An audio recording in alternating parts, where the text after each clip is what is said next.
11/4/2026. സമയം കാണിച്ചുതരാം. രാത്രി 12:30. പുറത്തൊന്നും നടക്കണമെന്ന് കാണിച്ചുതരാട്ടെ.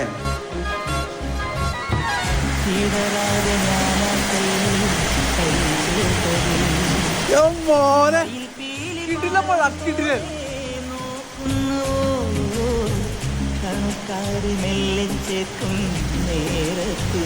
എടാ ഗംഭീര ചൂടായിരുന്നു കേട്ടോ. എങ്ങനെ കിടന്നുറങ്ങണമെന്ന് വിചാരിക്കുമ്പോഴാണ് ഈ കിടില മഴ പെയ്തേ. മഴ കൊണ്ടില്ലെങ്കിൽ പിന്നെ ഏത് മഴ നമുക്ക് കൊള്ളുക?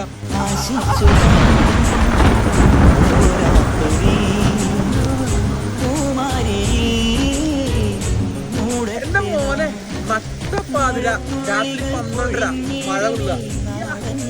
ഭ്രാന്താണെന്ന് ആൾക്കാർ പറയും. പക്ഷെ പറയുന്നത് പറയുമ്പോ അല്ലാതെ.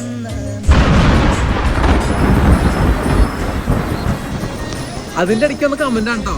തവള പോലും ഇത്ര ഹാപ്പി ആയിട്ടാവില്ല. അതാണ് പറയാ, മഴ കൊള്ളാന്ന് പറഞ്ഞു കഴിഞ്ഞാൽ ഇത്ര ഭ്രാന്ത്, ഇത്ര ഹാപ്പി.